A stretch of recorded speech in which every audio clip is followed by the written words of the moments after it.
The title of tonight's message is simply David's Discouragement.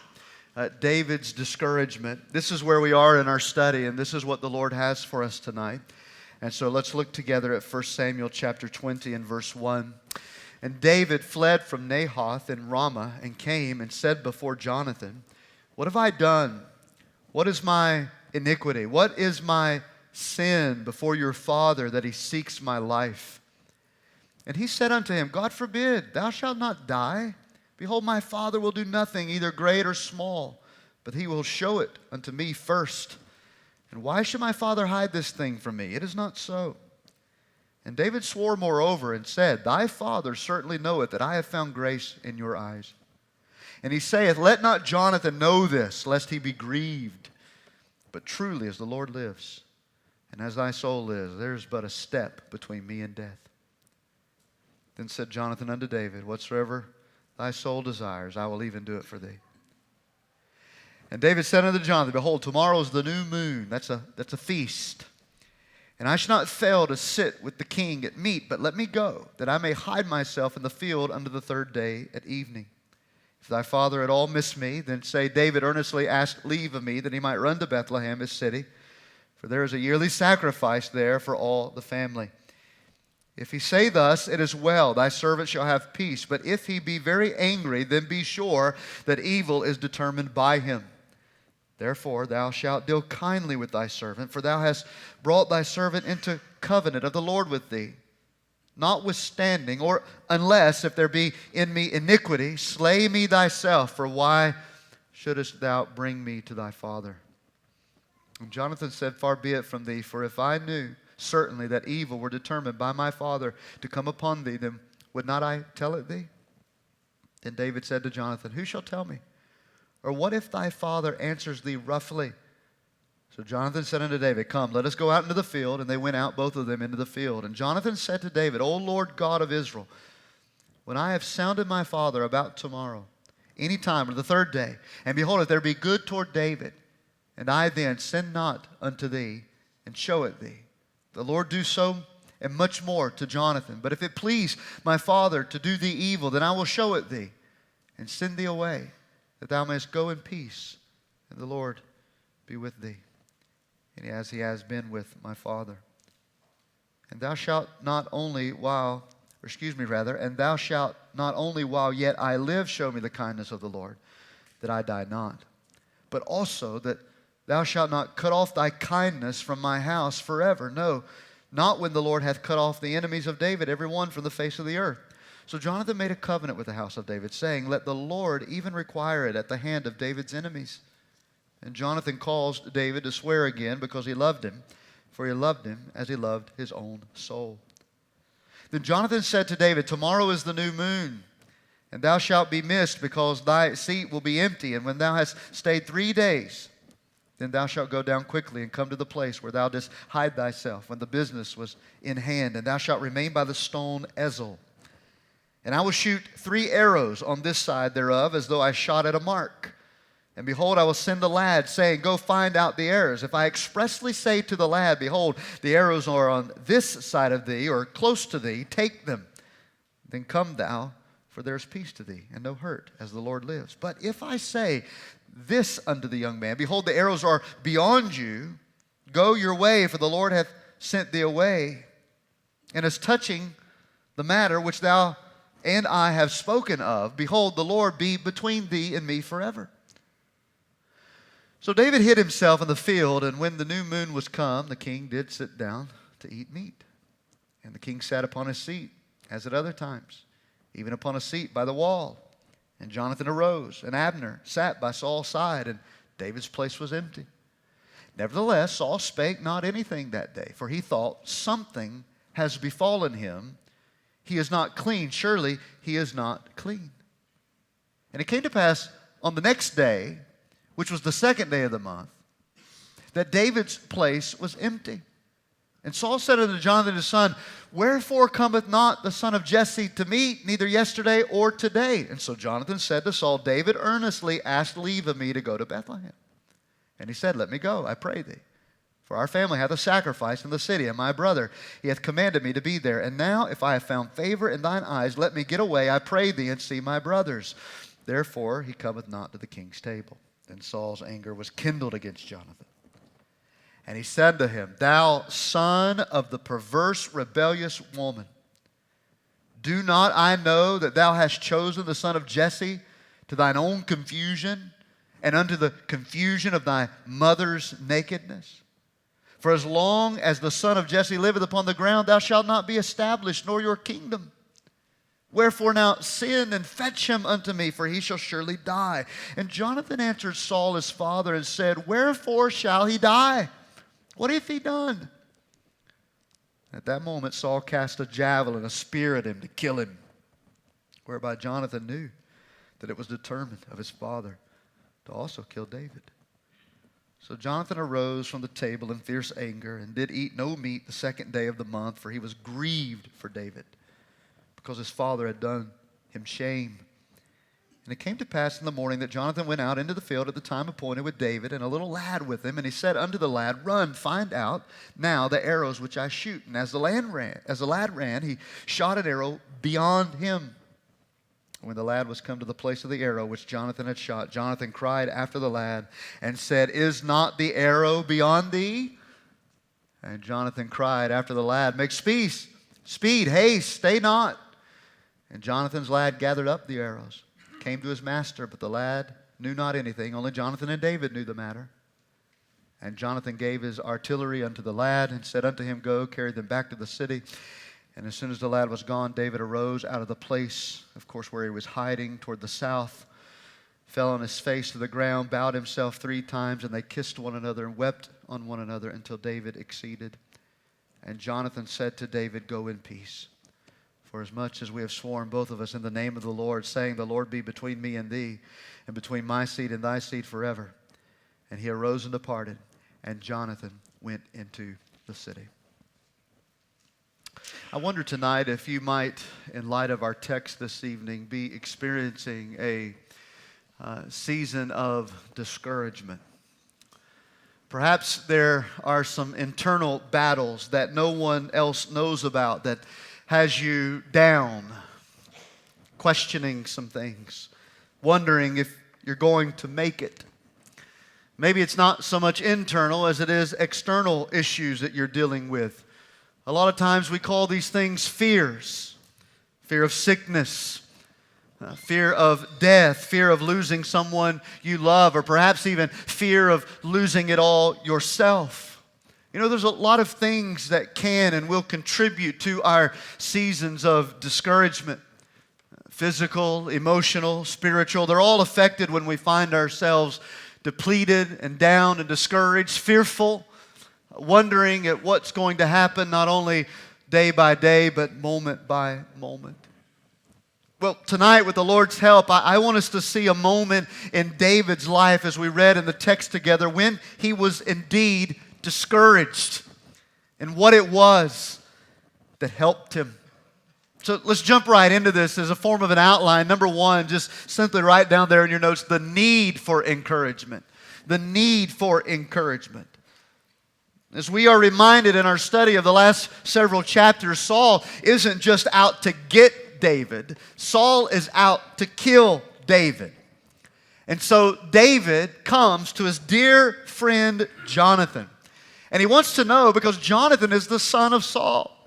He wants to know where Jonathan is in this whole scheme of things. In fact, the conversation that we found in verse 1 and 2 of chapter 20 shows us several things, in my opinion. One, it shows us that Jonathan had no idea about Saul's recent rage in attempting to kill David back in chapter 19. With everything going on with the raid and David and Michal or Michael's house, to the fact that Saul goes himself marching to Naioth, it seems that Jonathan was oblivious to it, or that Saul had done all of this to skirt Jonathan's attention. So when we open the chapter, when we read of this conversation, Jonathan's saying, look, my father would not try to kill you unless I knew about it. It shows us here that Jonathan had no idea that Saul had gone to this great length.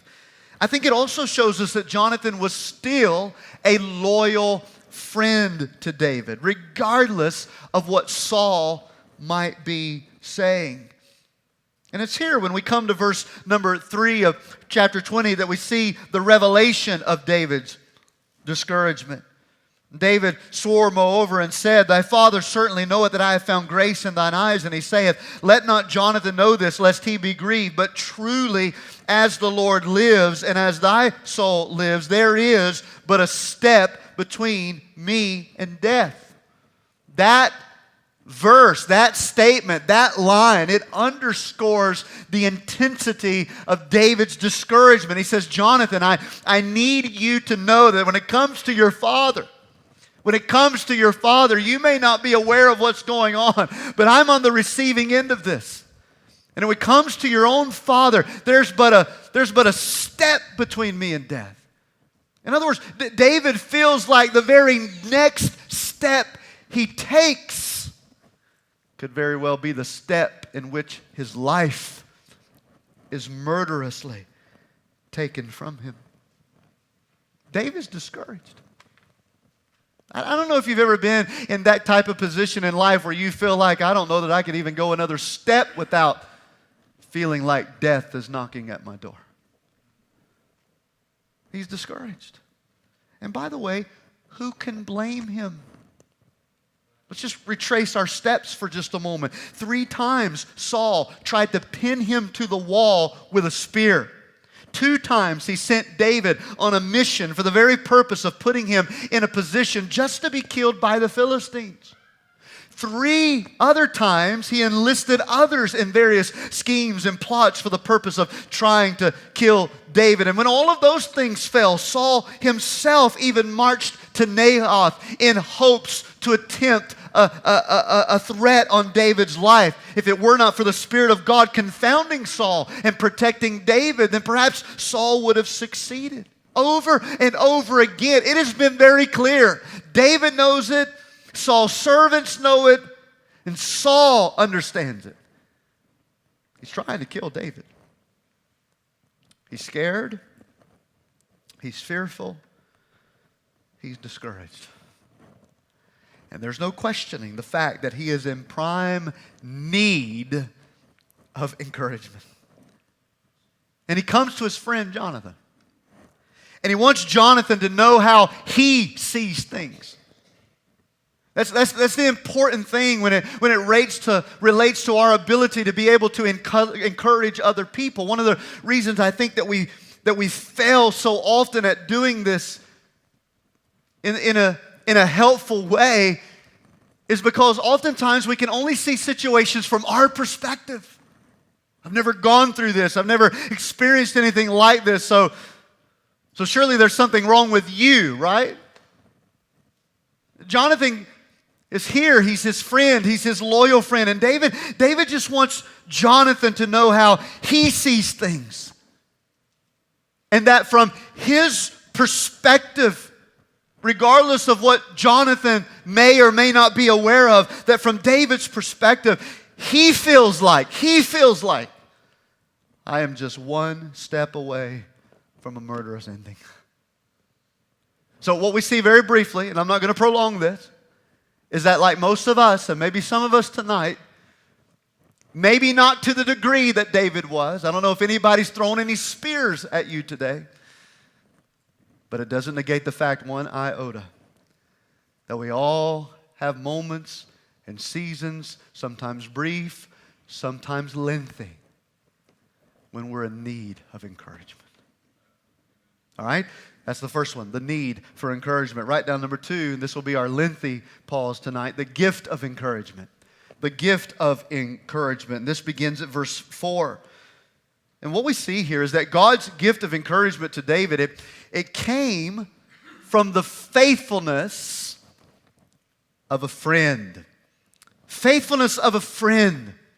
But once Jonathan was able to perceive the seriousness of David's discouragement, notice what he said in verse 4. Then Jonathan said to David, whatever your soul desires, I will do it for you. That's his response.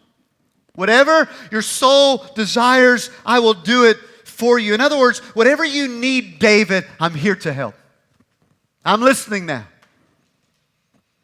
I'm trying to feel what you feel. I'm trying to see what you see. And I just want you to know, I am here to help. His encouragement, as we will see unfolded, came via the gift of a friend. Proverbs 17:17. A friend loves at all times. And notice what else he says. And a brother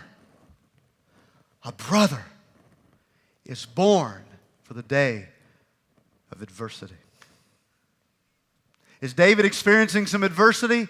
Absolutely he is. Is he at the lowest point in this stage of his life? At this point in his life he is. He believes, he feels that there's only one step away from dying. And this is the gift that God gives us in these moments. He gives us friends, faithful friends who are born for this day, who love us not when things are just going well, but when things are raveling apart. A brother. Not just familial, but sometimes non-familial. A brother is born for adversity. Kathleen recently purchased some decor for the boys' bedroom. I'm getting used to all the new terminology. I've been saying for quite a long time my son's bedroom, but now there are plural sons, so the boys' bedroom. And Keegan obviously is super excited about sharing his room with his new brother. He's already asked for Jaden to sleep in the room with him. We tried that for a little bit a couple of nights ago, and Jaden woke up as he typically does late in the evening, ready for a feeding, and he's crying super loud, and Keegan's over there. I wish I could do that.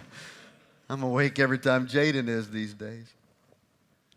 She bought this sign to hang in their room, and it reads like a definition.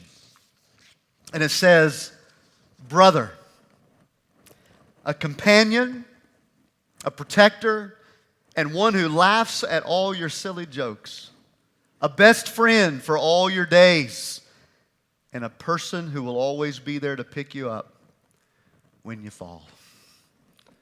That's Proverbs 17:17. Friends love at all times, and brothers are born for adversity. Well, notice how Jonathan then proceeded to encourage David. Number one, I noticed here that Jonathan's encouragement to David, it was first humble and helpful. It was humble and helpful. We look at verse 4 and his initial reaction. He didn't rebuke David for his moment of fear. David's afraid. David's fearful. He believes he's one step away from dying, and Jonathan doesn't show up and start rebuking him for being fearful instead of being filled with faith. Now, what he does at the beginning is just simply offer his help. He offers his help. Whatever you need, David, whatever you need, I just want to help you. You know, when you're discouraged, it's hard to see hope. And we can make things a lot worse for our friends when our first response is to chide them or rebuke them for some spiritual quality that seems to be failing in their moment of discouragement. There's no question David is filled with fear. But Jonathan didn't show up and say to David, "Come on, David, get up. You're the anointed one. God said you're going to be king. What do you mean you're fixing to die? Stop being so afraid." Jonathan didn't look at David and say, "Where's your faith, David? Why aren't you trusting God, David?" I'm ashamed to admit this to you, but as a father, I catch myself doing this with my children. especially during things like storms, like we've had this week. I can easily forget that what I have experienced on many, many occasions in my life, that my children are experiencing fresh and new.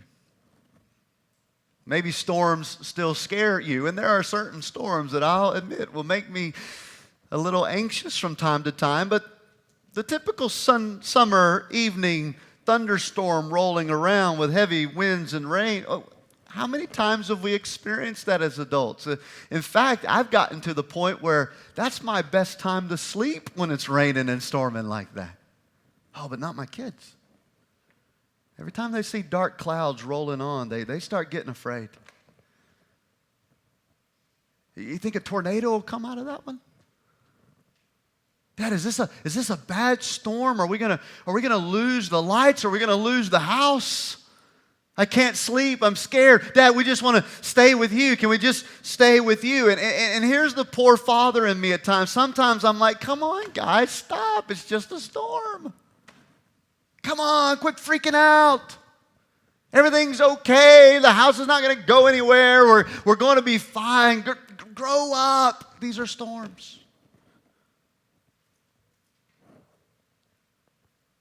I think sometimes we treat others who are discouraged with the same type of mentality. Come on. Why are you so afraid? Trust God. You know how many times I've had people tell me that in my own seasons of discouragement, and I'm thinking to myself, I am trying. I'm trying.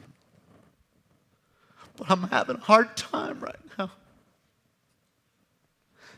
That's David. And Jonathan doesn't chide him. He doesn't rebuke him. He just humbly just says, Dave, whatever you need.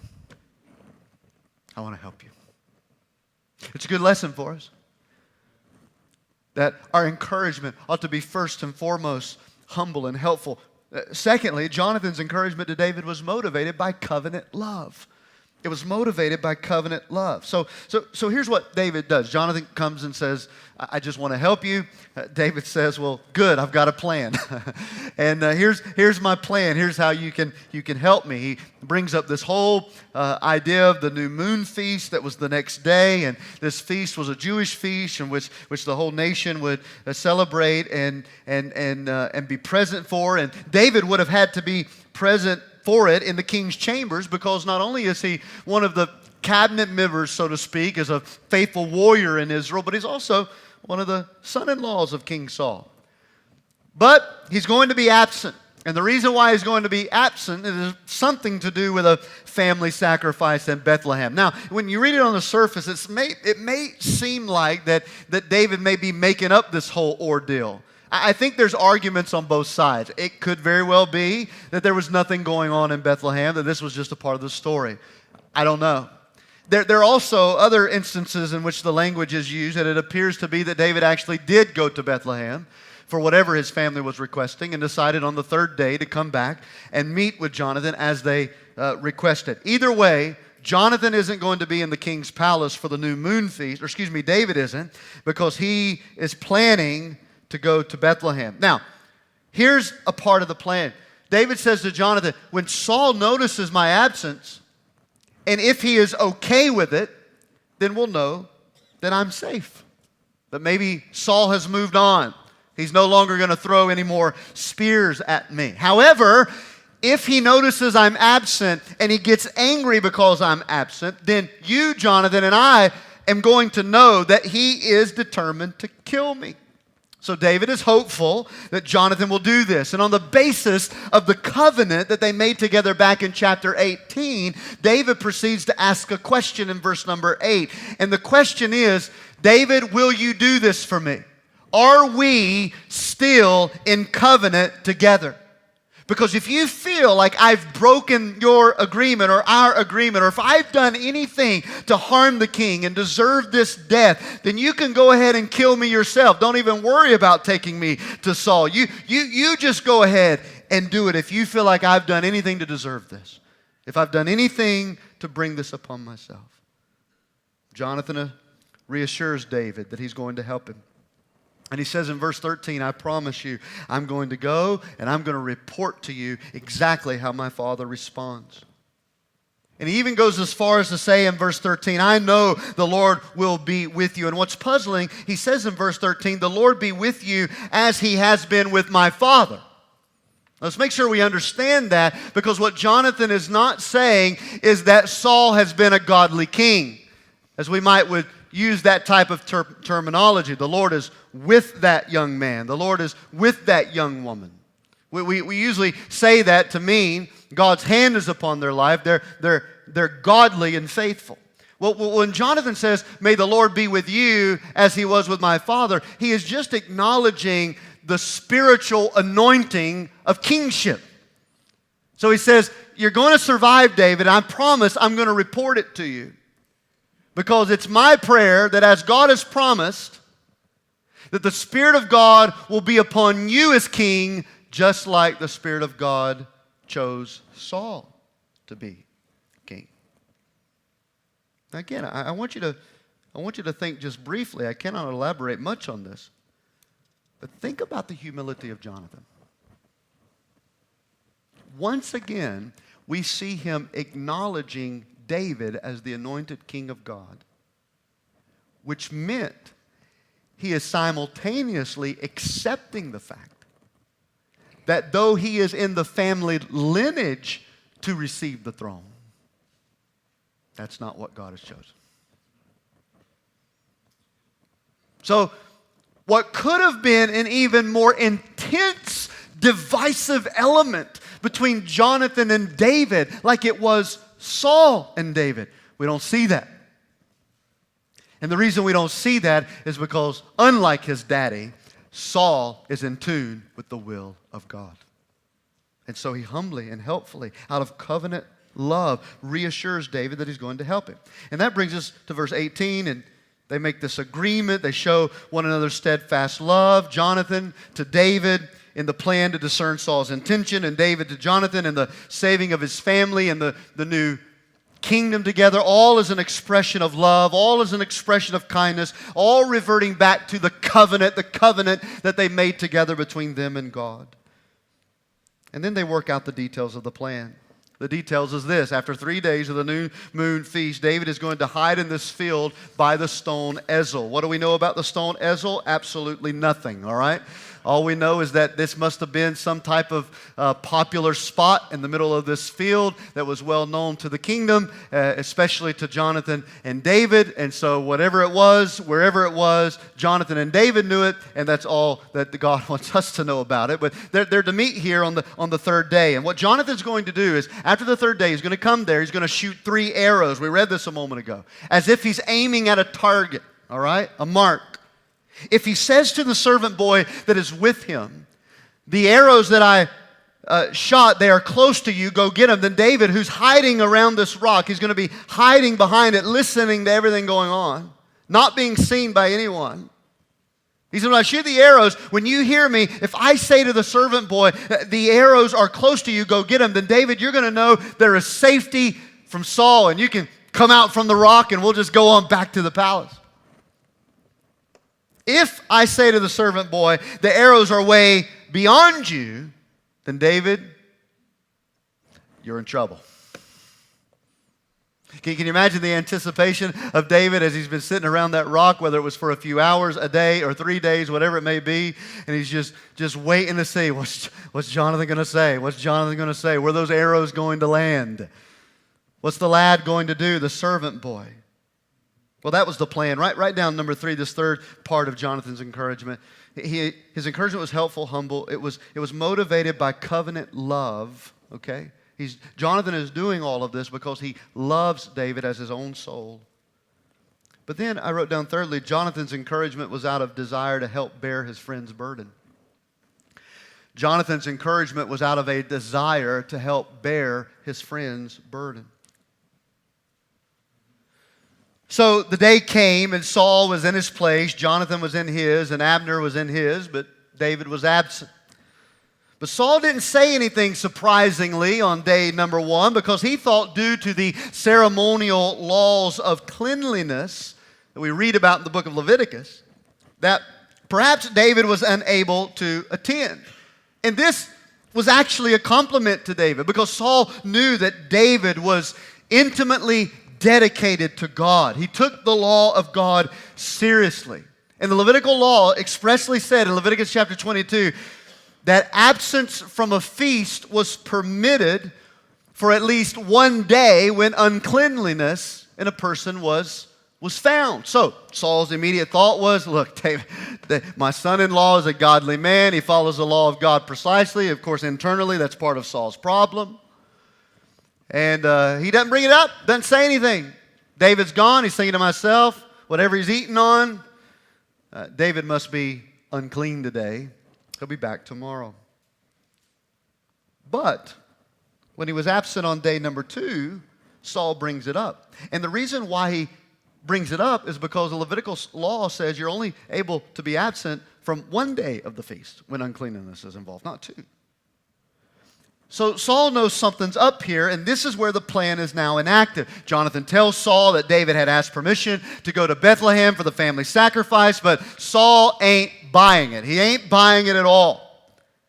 And it's really amazing just how badly Saul has become. Look at it there in verse 30. When Saul's anger was kindled against Jonathan, he said unto him, "You son of the perverse, rebellious woman who's your mother." That's the implication.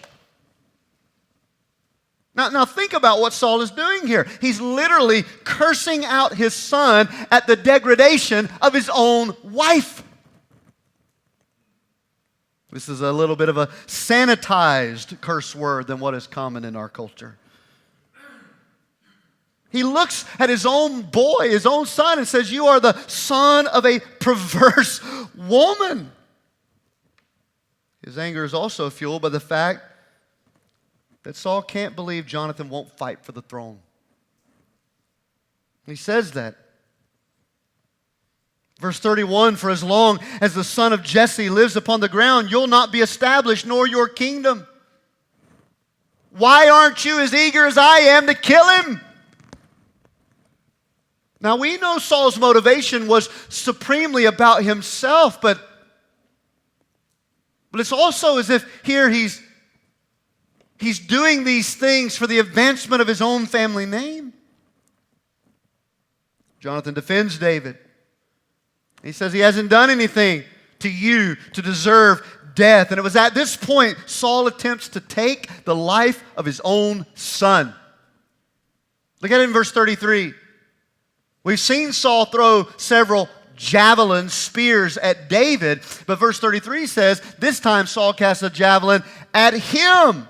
And there's no question in the language that the purpose of it, not to scare him, but to kill him. To kill him. I think this is an interesting part of the whole theme of discouragement here.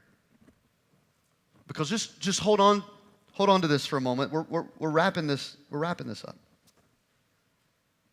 When you're trying to do what's right by encouraging and helping your friends, don't be surprised if the same sources of discouragement come find you. I want to say that again because I think that's important. That when you're trying to do right by encouraging and helping your friends, as Jonathan is doing for David, then don't be surprised if the same sources of discouragement come find you. Not only was David in the throes of Saul's anger, but now Jonathan is also. Now here's where we see that Jonathan's encouragement to David was out of a genuine desire to help bear his friend's burden. Because look at what the scripture says in verse 34. Jonathan arose from the table, fierce anger. He didn't eat anything. Here's why. Look at it. He was grieved for David. He was grieved for David, primarily because his father had treated him shamefully. Again, the humility of Jonathan is so present. No mention of his own life nearly being taken. No grieving at the fact that he just dodged a spear. No, he's grieved for his friend who is greatly discouraged. This is what we call compassion. Grieved. Grieved. We often define compassion as something like this: your pain in my heart. Have you heard that before? Compassion is your pain felt in my heart. Jonathan is feeling what David is going through. And now he knows he must do what he can do to encourage his friend. He's grieved by it. He's compassionate toward David. He feels it in the bosom of his soul. It's a New Testament verse that tells us in which we ought to respond in this way. Galatians 6:2, bear ye one another's burdens so that you can fulfill the law of Christ. What all the law is important for us today as New Testament believers? Well, the Bible says if we want to fulfill the law, if we want to keep the law the way God wants us to keep it, then bear the burdens of your friends who are hurting. Bear the burdens of your friends who are discouraged. Compassion. A great desire to help carry the load. I gave a dear friend a copy of a book once to help me or to help describe some particular emotions that I was facing, some things that I was going through. He later told me after some continued struggles, he said, "You know, I'm reading that book again that you gave me because I want to know how to help you. And I want to know what you're going through." That, my friends, is a brother who was born for adversity. I'm reading a book just because I want to know how you're really feeling. That's what Jonathan is feeling. He's grieved and he wants to do whatever he can to help bear the burden. And let me just say this as we conclude the second point. You, brothers and sisters, are the gift of encouragement that someone needs tonight. They need a faithful friend who is humble and helpful, whose encouragement to them is motivated by covenant love, not motivated to find out more what's going on. And I'm ashamed to admit to you that sometimes that has been my motivation. I check on my friend over here because I heard and I want to see the scoop, you know, or hear the scoop. We don't need more friends prying into their lives just so that they can find out all the weak and useless things about us so they can continue to propagate that in unbiblical gossip. No, a true friend says, we're in covenant together. I love him. And he loves me, and our love for God is mutual and affectionate. So I'm going to encourage them on the motivation of our covenant love together. And a friend who desires to do whatever he can to help bear the burdens of those who are discouraged. Whatever you need, David, I want to help. Well, that's the gift of encouragement. And for those of you who have a friend or a brother or sister like that, then you know how helpful that is. Well, let me give you this third thing and we'll wrap it up. The goal of encouragement. The goal of encouragement. So Jonathan runs out to the field on day 3. And as the servant boy's with him, he shoots the arrows. He tells the boy that the arrows are behind him. And after the boy goes and collects the arrows and returns them to Jonathan, Jonathan sent him away. And this is where we see such an incredibly emotional reaction between two close friends. By the way, it probably wasn't the news that David wanted to hear. The arrows are If I'm David, I'm sitting there, close to you, close to you, close to you, close to you. The arrows are, please, close to him, close to him. I want to go back to my own bed and sleep, which he will not do for a long time.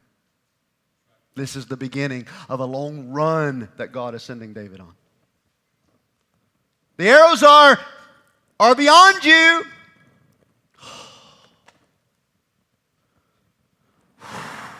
I knew it. I knew there was but a step between me and death. I knew Saul was out to get me.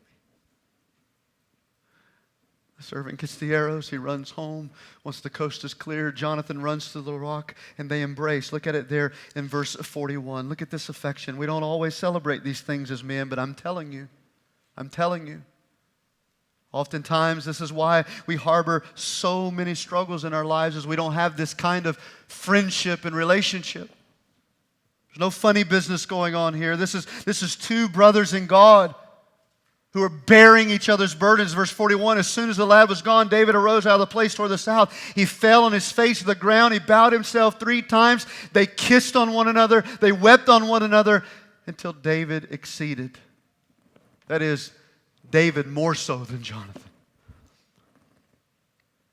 And here's what Jonathan said. The key is in Jonathan's words here before David was to leave. He said to David, go in peace.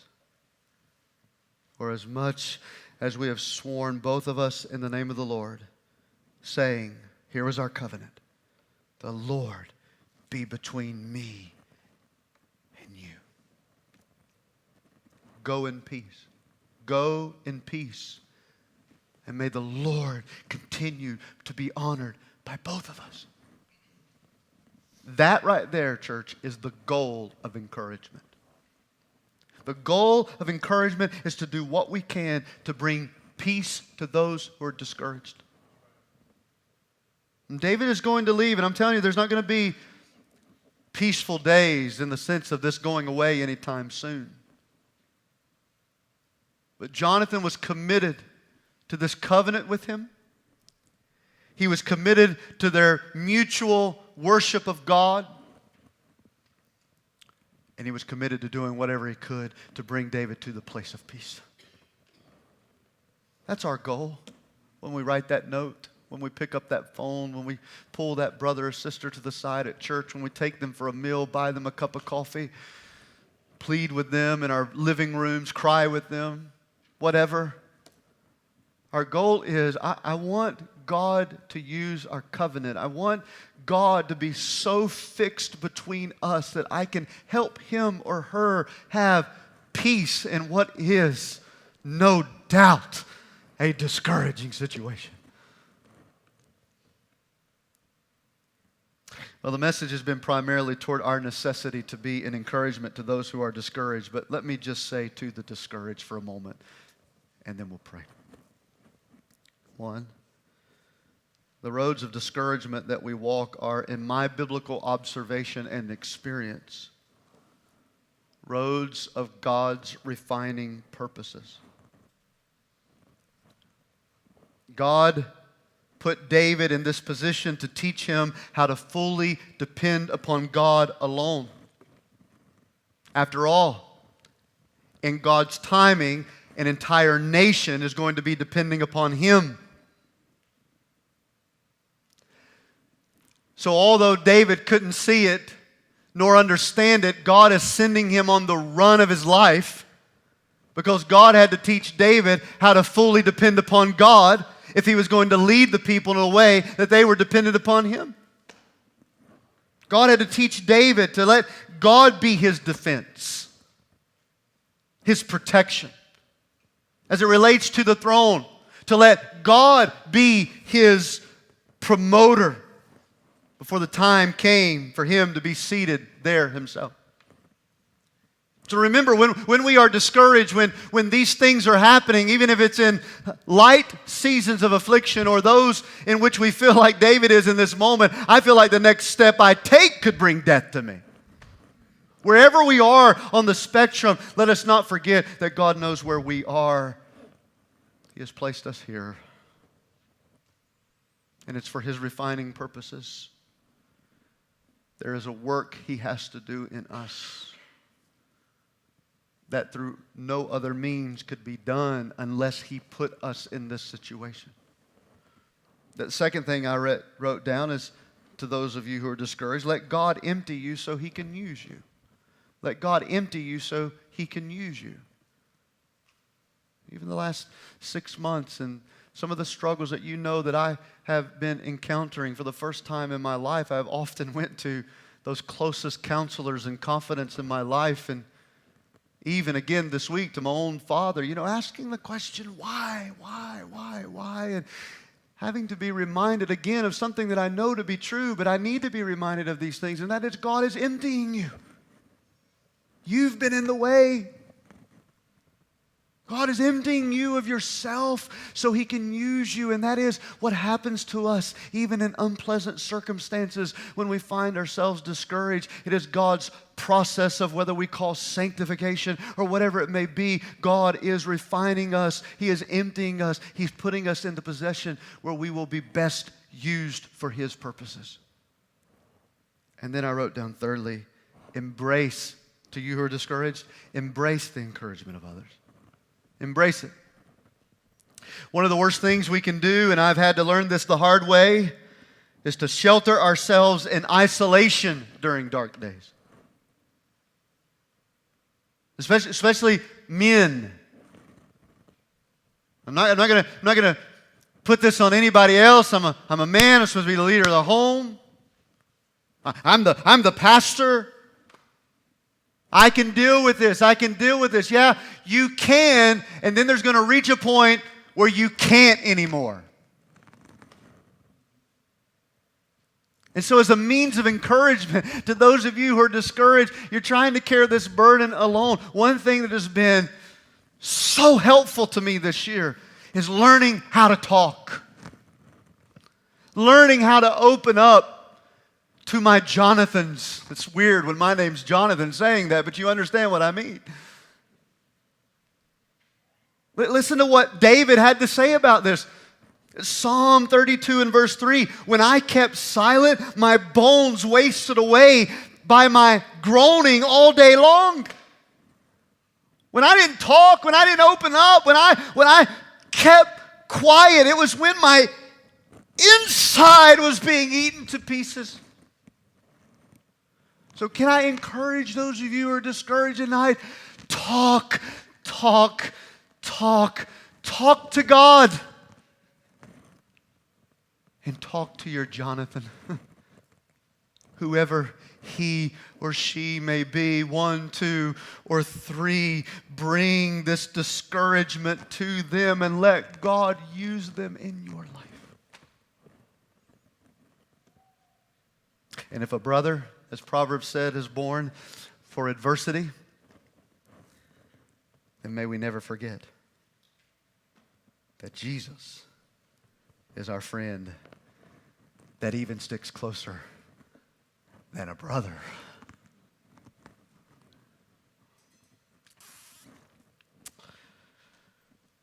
Oh, may God help us